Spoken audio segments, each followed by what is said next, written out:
जारी रखिए, सब बैठ जाएंगे। पूरे देश से आए हुए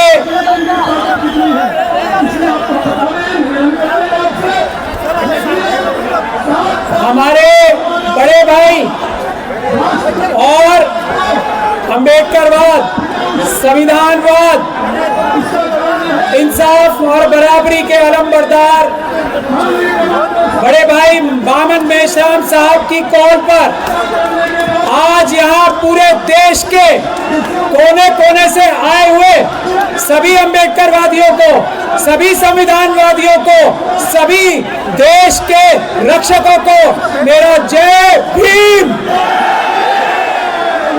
जय भारत, जय संविधान और अस्सलाम वालेकुम व रहमतुल्लाह। इस लड़ाई को आज से बहुत साल पहले ईवीएम की लड़ाई को बामन मेश्राम साहब ने शुरू किया था। सुप्रीम कोर्ट से लेकर अलग अलग हाई कोर्ट्स में शुरू किया था। हम लोगों का तब भी, जबकि मैं सुप्रीम कोर्ट में प्रैक्टिस करता हूं, ये मानना था कि सुप्रीम कोर्ट आरएसएस के दबाव में है, बीजेपी के दबाव में है। सुप्रीम कोर्ट से फैसला तभी आ सकता है जब सुप्रीम कोर्ट से बड़ी अदालत, जो कि जनता की अदालत है, वो सड़कों पे आके ये फैसला कराए कि सुप्रीम कोर्ट के जज जो जनता के नौकर हैं, वो जनता की आवाज पे वही फैसला करे जो पूरी दुनिया के सभी संवैधानिक कोर्टों ने ये कहा है कि ईवीएम एक धोखा है, चुनाव सिर्फ और सिर्फ पेपर बैलेट से होने चाहिए। ये फैसला जनता की अदालत ने तय किया, यही फैसला सुप्रीम कोर्ट को भी जल्दी से जल्दी करना चाहिए। अब आज धारा 144 के बावजूद, सारे दिल्ली के बॉर्डर्स पे पुलिस के बावजूद, ये जो लाखों लोगों का जन सैलाब आया है देश के मालिकों का, ये इस बात को दिखाता है कि इस बार चुनाव और इसके बाद हर बार चुनाव ईवीएम से नहीं, पेपर बैलेट से होंगे। हम अगर बामन मेश्राम साहब और यहाँ बैठे हमारे सभी साथी, हमारे ईवीएम हटाओ संयुक्त मोर्चा के भी सभी साथी यहाँ पे मौजूद हैं, हमारे देश से कोने कोने से आए हुए बहादुर नेता, जो असली नेता है, वो सभी मौजूद हैं।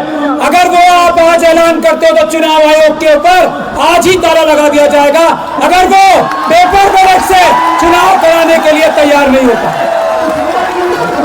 देश के हर एक चुनाव आयोग के ऑफिस के बाहर ताला लगा दिया जाएगा, हर एक गोदाम के बाहर ताला लगा दिया जाएगा। यह संवैधानिक काम होगा, यह गैर संवैधानिक नहीं। मैं एक बात ये कहना चाहता हूं कि ये पुलिस जो आप लोगों को रोक रही है, गैर कानूनी काम कर रही है। मैंने पहले बोलने की निवेदन भी इसलिए की थी कि आज इस तरह के प्रोग्राम्स को रोकने की पुलिस के पास कोई कानूनी ताकत नहीं है। आज वही केस एक हाईकोर्ट में लगा हुआ है, मुझे यहाँ से वहीं जाना है। पुलिस ये अपराध करती है अगर आप लोगों को यहाँ रोकती है, ये मैं बताना चाहता हूँ। और वकीलों की जिम्मेदारी है ये कि वो ढाल बन के आप लोगों के आगे खड़े हो। अगर पुलिस कोई गैर कानूनी काम आपके साथ करती है, हम वकील ये वादा करते हैं कि आपकी ढाल बन के देश के मालिकों, देश की जनता के सामने खड़े रहेंगे। किसकी मजाल है जो देश की जनता को उंगली लगा ले? किस मोदी सरकार की, किस अमित शाह साहब की हिम्मत है कि हमारी देश की जनता को पुलिस के माध्यम से एक उंगली लगा दे? हम देखेंगे। ये बात आप समझ लीजिए अच्छी से, कानून में कोई प्रावधान ऐसा नहीं है जिससे ये कहा जा सके।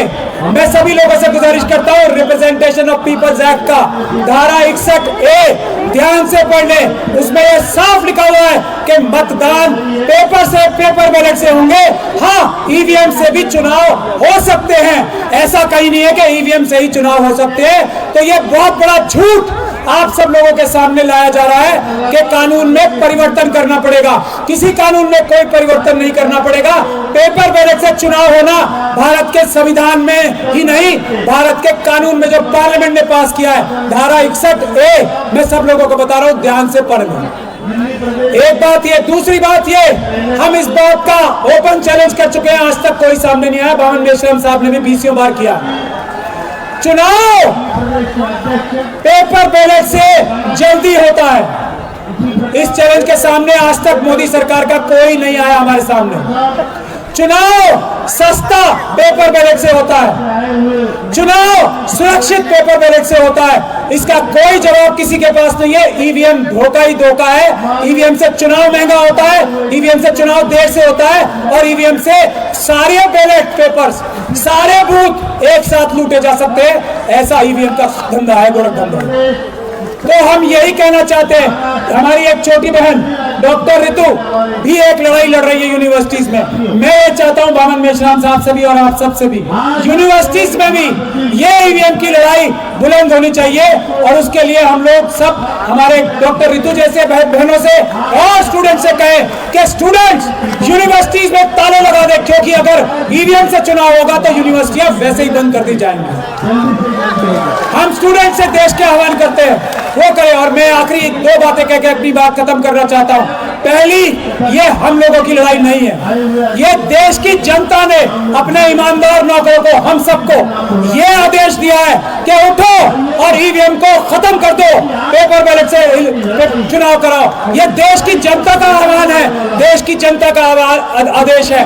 किसी नौकर की, किसी बेईमान नौकर की, किसी प्रधानमंत्री जो बेईमान नौकर हो चुके हैं, किसी होम मिनिस्टर की जो बेईमान नौकर हो चुके हैं, किसी सुप्रीम कोर्ट के जज की अगर वो ईमानदारी से फैसला नहीं करते, किसी चुनाव आयोग की जो बेईमान नौकर हो चुके हैं, उनकी ताकत, औकात और हिम्मत नहीं है कि पेपर बैलेट से चुनाव ना करने दे, ईवीएम से चुनाव कराने की जरूरत करे। ये ऐलान करते हैं हम देश की जनता की तरफ से। दूसरी और आखिर बात, ईवीएम के खिलाफ हम भारत के संविधान और कानून के माध्यम से, हम अपने खून से आसमान पर ईवीएम से आजादी लिख देंगे, क्रांति लिख देंगे। चुनाव सिर्फ पेपर बैलेट से होंगे। हम अपने खून से आसमान पर पेपर बैलेट लिख देंगे। जय भीम, जय संविधान, जय भारत।